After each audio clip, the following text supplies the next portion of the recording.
こんにちは。今回は私の自己紹介と話しながら、なぜこの生きる意味、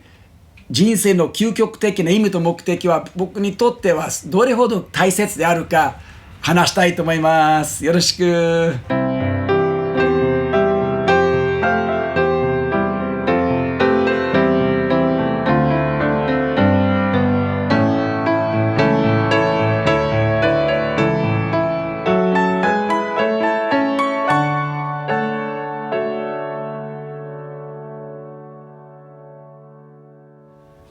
こんにちは、ティム・ヒューバーです。よろしくお願いします。前回約束したように、今回自己紹介をしたいと思います。その自己紹介の中になぜこのテーマ、人生の生きる意味と目的について、なぜそれが私にとってそれほど大切なテーマであるか、ちょっと含めて話したいと思います。これからずっと付き合いたいので、私のことも少し分かった方がいいと思います。私のフルネームは Timothy Paul Huber です。一般的に Tim Huber と知られています。私がアメリカで生まれて、そしてまだ15ヶ月の時にブラジルに引っ越しました。私の両親は宣教師だったからです。小さい時からアメリカンスクールにブラジルで通っていました。だから家と学校は英語だったんですけども、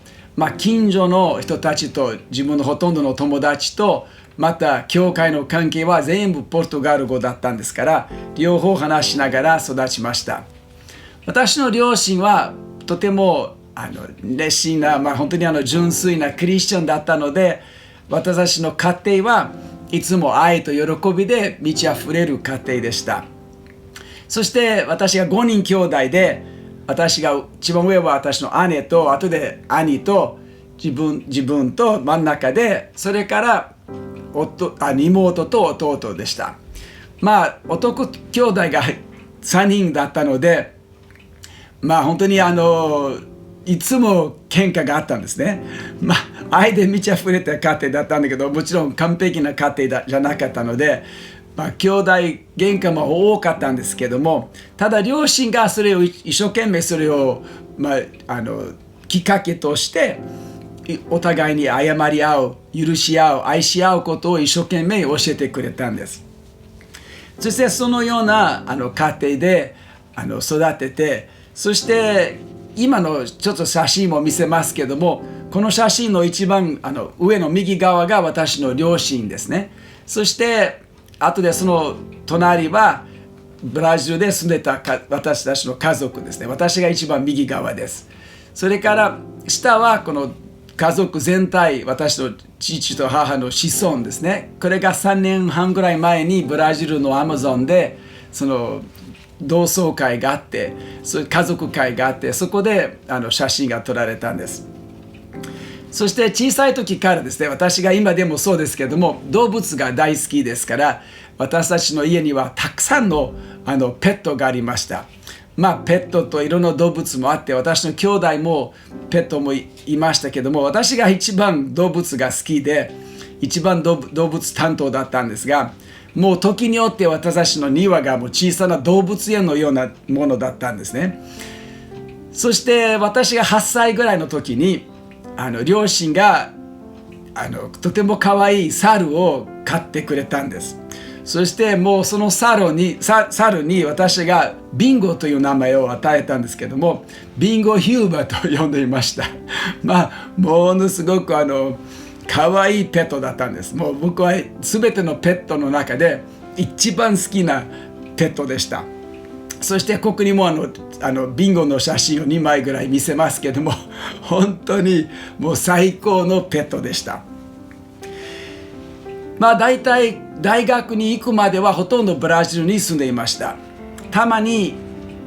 そうですね、7歳から8歳1年間アメリカに住んでたんですけども、そして後でまた3ヶ月行ったんですが、ほとんどブラジルでした。そして子供の時からですね、ブラジルで私が人生について、意味について、かなり考えた方だと思います。多分9歳から11歳ぐらいの時にある時ですね、私がこういう思いがあったんですね。もしかするとこういう神様のこととか聖書のことが両親が私たち子供たちをこのいい子にするためにそれを利用してるんじゃないかという疑問もあったんですね。それが長く続けなかったと思いますけども、でも後でですね、多分12歳ぐらいの時に父にある時こういう質問がまだ覚えていますね。どのようにしてこの創造主、この神様が本当にいるかないか、どのように分かるか、聖書それよりもですね、聖書は本当にどのようにして聖書は本当に神様からの言葉だったかという質問だったと思いますね。その時ですね、父が僕は納得できた返事したと思いますけども、ただ中学生と高校生の時にもいろんな疑問がありました。そしてそれがちょっとずつ神が本当にいるかいないか、聖書は神の言葉かどうか、いろんな疑問があったんですが、それがもちろん私が信じていたんですけども、ただ確信がなかったんですね。そしてどうしたら確信持てるのか悩みました。このクリエイター創造主の愛と恵みをすごく体験していたので、だから大学に行こうとした時に、進学大学にアメリカに行こうとしました。そしてその大学はもう一般教育もあったんですけれども、中心的には聖書の学びでした。大学に行ったら、一番最初はすごく楽しくてよかったですけれども、でもだんだん辛くなってきました。自分の心と思いの中にあった疑問がどんどん大きくなって、神が本当にいるかいないか、聖書は本当に神様からの言葉かどうか、ものすごくそれを悩んで心配して、どんどん人生が暗くなってきました。もう本当にもう生きるも嫌になって、もう本当に生きたくなかったんですね。もちろん自殺は選択じゃないと分かってたので、それは考えなかったんですけども、でも本当に暗かったんです。もうある時期はもう軽い安定剤も飲みました。だから最初の2年間の間にはとても辛い時が多かったんですね。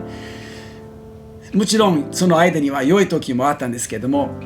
でもだんだんですね、その後ですね、それを超えたらだんだん創造主の存在について、またその創造主が私たちに本当に語ったかどうかについて、少しずつその強い客観的な証拠が本当にあると、だんだん確信を持つようになりました。これからこのチャンネルではもう少しずつその客観的な証拠が本当にあるかどうかご一緒に考えていきたいんですが、それは私にとってはものすごく本当に安心しました。そして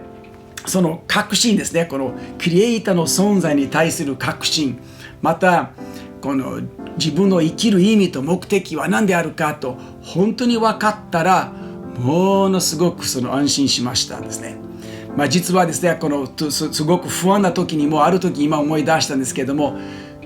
フロリダのディズニーワールドができたばかりの時だったんですね。で、家族がそこに行ったらもう最高のところだったんですけども、でも僕の心の中にはすごい空っぽで、本当に人生の意味と目的が分からなかったら、もう人生がつまらない、もったいないとすごく本当にもう生きる意味はないとすごく思ったんですね。でもその確信が与えられたら、もう自分の人生のコアとか心の芯となって、もう今は私の人生にはもう本当に全く揺るがない強い土台となっていると、すごく強く確信持つようになりました。後でですね、大学の途中で日本に2年間来ました。四国の香川県の高松市に住んでいました。初めて日本に来て、もうこの1年だけ来る予定だったんですけども、でも1年の間にはもう日本人のこと、日本の文化と歴史と何よりも日本人のことがものすごく好きになって、そしてだんだん本当にここで一生涯もう天と地を作ったこの誠の神様の愛と恵みを日本人に伝えたいと思うようになったんですね。だからもう1年間延ばして全部で2年間行ったんですけども、そしてその間にも多くの日本人と人生の意味と目的について、死後の世界について、こういう課題について多くの日本人、特に若い人たちといっぱい話してきました。そして2年間が終わったらもう一度アメリカに戻って大学を終えて、それからカリフォルニアに大学院に入りました。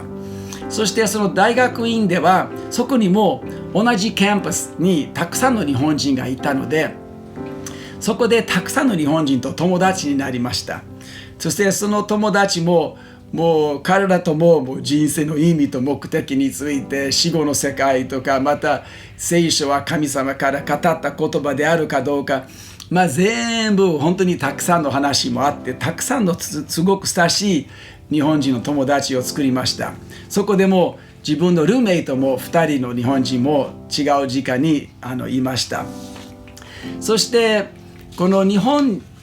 後でですね、この大学院が終わったらもう一回ブラジルに行きました。そしてそこで私の家族と一緒にブラジルの中央の方からアマゾンの方に引っ越しました。そしてそのアマゾン川の町、サンタレインという町に住んでいました。サンタレインはアマゾン川の河口から登って800キロぐらい登って、そこにある町ですけども、そこでアマゾン川のすぐそばに5年半ぐらい住んでいました。もうアマゾンの人たちも本当に、私が働いた人たちがもう究極的に貧しい人たちだったんですけども、本当にもう大好きな人たちで、素晴らしい人たちだったんです。それから1987年、私が再び日本に来て、その時からですね、ずっと日本に来ました。もう来た時からもうこの世を去るまでに日本に住むという感覚で日本に来ました。そして日本のことは今でも日本人のことも大好きですね。そして1年後、1988年からずっと神奈川県川崎市登戸に住むようになったんですね。今日までです。そして最初の10年間、大体そうですね、1年経ったら10年間ぐらい慶泉女学園短期大学で英会話の講師をしていました。それが少しだけだったんですけど、ほとんどの時間はもうちょっとずつ教会の働きをするようになりました。この登戸で。で、日本に来てから7年経ったら、私の兄のルークが突然アマゾンで飛行機の事故で亡くなりました。それが僕の人生の中にはもうその時までは一番大きなショックだったんですね。ただ同時にものすごく神様の深い平安とかそういう安らぎがあって、その時はですね、この死後の世界に対する確信がものすごく強くなりました。それも後ほど説明したいと思います。とても興味深いところです。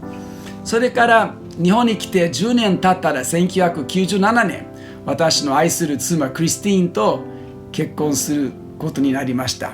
もうクリスティーンは本当にもう最高のパートナーとなって、この私個人的な必要性も、また教会の働きに関してもの働きももう最高のパートナーです。そしてクリスティーンが未亡人だったんですね。そして子供4人がいました。後ほどそれもちょっと分かち合いたいんですけども、一緒に教会の